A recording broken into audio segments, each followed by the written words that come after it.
one child, and this is a new thing. Last time I was here, I didn't have one, and now I do.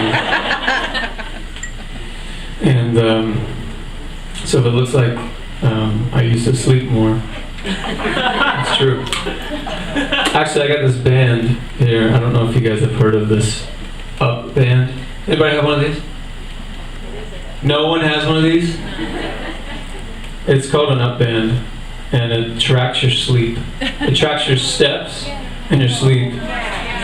And so now I can, I knew I wasn't getting enough sleep, but this tells me how much sleep I'm not getting. On a little app, I can pull it up and see I'm getting 47% of the sleep I should get. What could I do if I could get 100%? Like, how much faster could I run? These are the things that I wonder, you know? How much higher could I sing? You'll never get enough sleep, ever.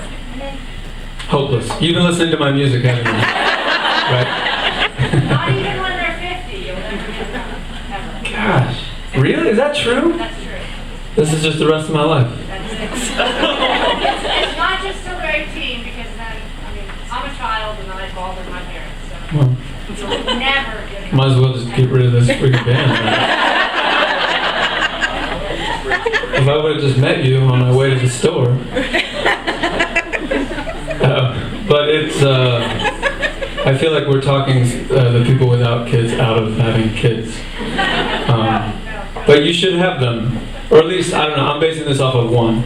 But the one that I have is pretty awesome. And the only thing that comes with having a child as a songwriter that I've found out is that before we had Luca, we would tell people, and that's half the fun. Maybe not half the fun, like it's a little bit of the fun. And we would tell people, everybody would get real excited, that's great news, and they would say, I bet you're going to write lots of great father-daughter songs for this girl, And I would say, oh yeah, I'm going to try, thanks, And then, we'd tell somebody else, more friends, and they would look me square in the eye and they'd be like, I bet you're going to write a ton of great songs for this girl, And every time somebody would say it, by like the 500th time that they would look me square in the eye, I'm like, you guys are freaking me out. I've never had worse writer's block in my life.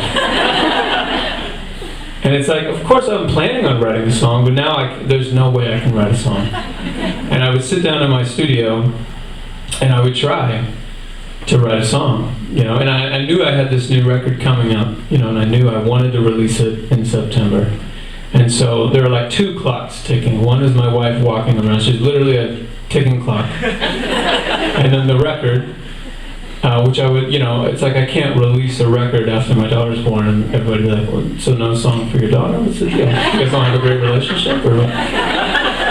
So I would be down there working on something, trying to come up with some melody, some idea, something that didn't sound terrible, There were a lot of breakup songs down there, And all I could think about was Bob Carlyle's Butterfly Kisses.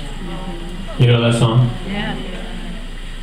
People pretend like they don't like that song, but everyone who hears that song loves that song. That's all we were singing back in 1993 or whatever. All dads were crying. All teenage boys were rolling their eyes, but sort of humming it, And so I would sit down there, I'd try to write this, some new song, and I could just feel Bob Carlyle over my shoulder in some bad 90s suit with like a turtleneck, like a mock turtleneck or something, like whispering in my ear, giving me a little butterfly kiss, and then saying, "You'll never beat me," And so 9 months, go by. Luca comes, no song. I hold her in my arms. It's this amazing moment, in your life. She opens her eyes and we lock eyes. And she gives me this look, I can tell. She's like, so nothing? I got nothing. And so that was humbling. That was a humbling kind of experience for me. And a month goes by, still nothing. 2 months, 3 months, nothing. I've got nothing. I can't even like look my daughter in the eye anymore. We're not making eye contact anymore. So finally, 6 months go by, and Amy has this little weekend away thing, this annual girls trip. And so it is, a daddy-daughter weekend. And this is the first time this has happened. And so I'm like, this will be the weekend. I'm going to take all million things that you need to keep a baby alive. I'm going to take all those things down to my studio. I'm going to bring Luca down there, of course. We're going to set up shop, and I'm going to write her a song. And so I'm sitting there in my studio. I've got like a pack and play and like little dogs that make songs and stuff like just mocking me still, and all this kind of stuff. What I feel like Bob Carlyle's studio looked like back in 1993, when he wrote this song. And all of a sudden, it happened. It all of a sudden came out. This has only happened with a couple songs in my entire career, and I've written some songs about friends that are going through stuff. Summer is Over is about a friend, and tons of songs about people that I know, but never have I written the song for them while they were sitting on my lap. So this was the first. I wrote the whole thing just while she was sitting there, kind of like, banging on the keys and stuff. And so I ended up putting it on the new record, thankfully, and it's a song called Imaginary Tea.